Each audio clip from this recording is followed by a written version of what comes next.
Hello, I am Ryan. Hello, I am Amy. Welcome to Listen to English Podcast. Stop studying, start talking. Right, and we are diving into a problem that many English language learners face. They spend years hitting the books, learning grammar rules, and building vocabulary, but when it comes to actually opening their mouths and speaking, uh, they freeze up. It appears that this is a common experience for many people learning English. They may have a good grasp of the language on paper, but putting it into practice in real-time conversations can be a whole different ballgame. It's almost like meticulously collecting all the finest ingredients for a delicious cake, flour, sugar, eggs, the perfect chocolate, but then never actually getting around to mixing them together and baking. You see what I mean? Yeah.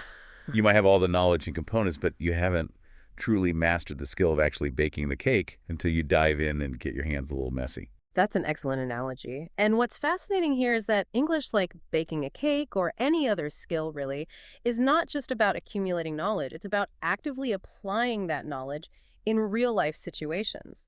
Studies show that actively producing language, even with mistakes, leads to faster neural pathway formation than passive study alone. Right? It's one thing to read about how to bake a cake.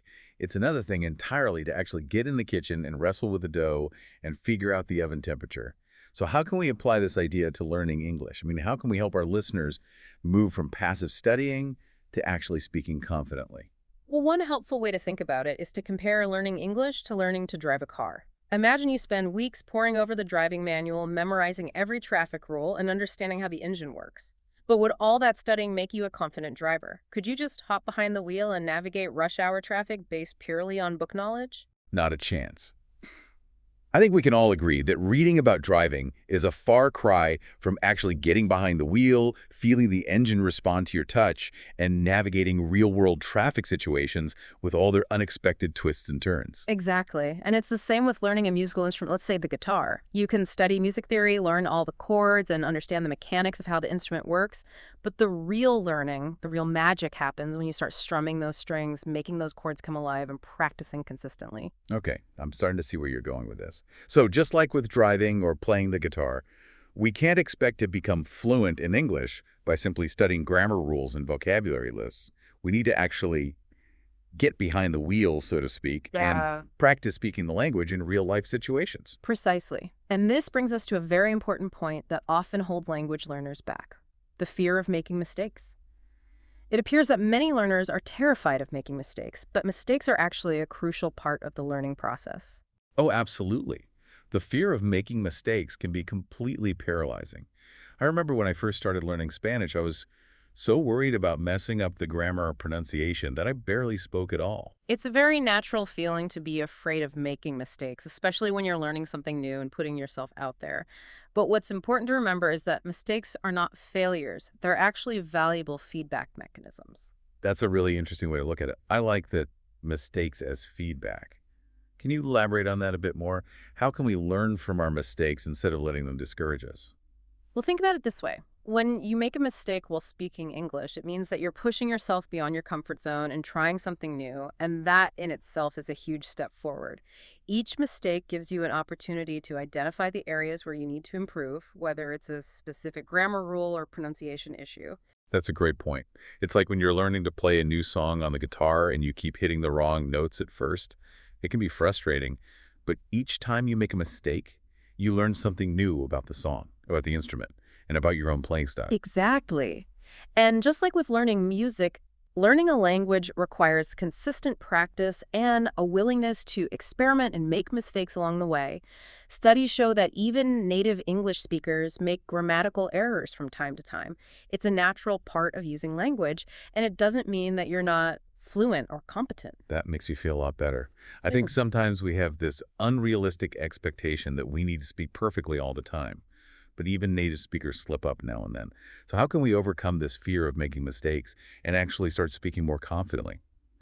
I know a lot of our listeners might be thinking, okay, I understand the importance of speaking practice, but I don't have anyone to practice with. That's a common concern, but the good news is you don't necessarily need a language partner to practice speaking. There are plenty of ways to get those speaking reps in, even if you're on your own. One of the simplest and most effective methods is to simply talk to yourself. Talk to myself. Won't people think I'm crazy? Not at all. It might feel a bit strange at first, but I assure you it's a highly effective technique. Describe your actions as you go about your day, even if it's just simple things like, I'm making breakfast now, or I'm going for a walk. So basically just narrate your own life as you're living it, like a personal documentary voiceover. I can see how that could be helpful. Hmm. You're basically forcing yourself to think and express yourself in English, even for the most mundane tasks. Exactly. And the more you do it, the more natural it becomes. You can even describe the weather as you walk outside. The sky is so blue today and the birds are singing. It might seem silly, but it gets your brain used to formulating thoughts in English. I like that. It's like providing your brain with a constant stream of English input and output, even when you're not in a formal language learning setting. And it's something anyone can do anywhere, anytime. Absolutely. And another great technique for solo speaking practice is what I call the question and answer method.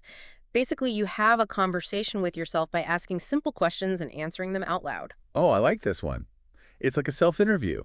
So, for example, I could ask myself, what did I have for breakfast today?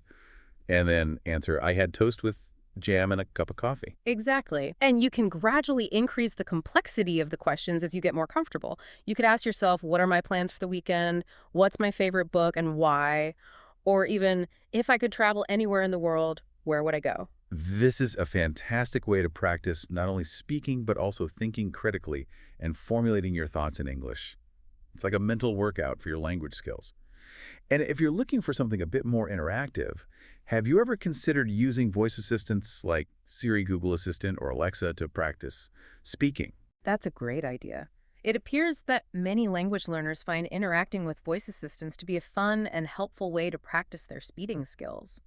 You can ask them simple questions like, what's the weather like today? Or, set a reminder for my meeting at 3 p.m. You can even ask them to tell you a joke. Oh, I love asking Siri for jokes. Yeah. It's a great way to lighten the mood and get a little laughter in while practicing your pronunciation. But let's not forget about one of the most classic and often overlooked language learning techniques, reading out loud. Ah, yes, reading aloud. It might seem old-fashioned, but it's incredibly beneficial for improving both pronunciation and fluency. I completely agree. It's like giving a performance, isn't it? You get to choose a short story or an article that interests you and read it with feeling as if you were telling the story to an audience. Exactly. You can even try to act out different characters or experiment with different accents. It's a fantastic way to make reading more engaging and to improve your speaking skills at the same time. Now, for those listeners who are ready to take their speaking practice to the next level and who are perhaps feeling a little braver, joining online speaking groups or language exchange platforms can be incredibly rewarding. This is where you can connect with other English learners from all over the world and practice speaking in real-life conversations. It's a fantastic way to build confidence, learn from others, and make new friends along the way. There are so many options available, from dedicated language exchange websites to social media groups and mobile apps. Even just a few minutes of conversation each day can make a significant difference. The key is to find a platform that suits your learning style and schedule. Some platforms offer structured conversation prompts, while others encourage more free-flowing discussions. And the beauty of online speaking groups is that you can connect with people from all over the world, exposing yourself to different accents and cultural perspectives. It's truly a global learning experience. So it seems like there are so many creative and accessible ways to integrate speaking practice into our daily lives, even if we're not enrolled in a formal language course or living in an English-speaking country. Absolutely. And remember, the more you practice speaking, the more confident and fluent you'll become. It's really like any other skill. The more you use it, the sharper it gets. Yeah, it's like that saying, practice makes progress, right? We might not always be perfect, but the key is to just keep speaking, keep practicing, and keep pushing ourselves outside of our comfort zones. Exactly. And don't be afraid to make mistakes. Embrace those mistakes as valuable learning opportunities and keep moving forward. Okay, before we wrap up, let's do a quick recap of the key takeaways from our conversation today. We started by debunking the myth that studying alone is enough to achieve fluency in English. That's right.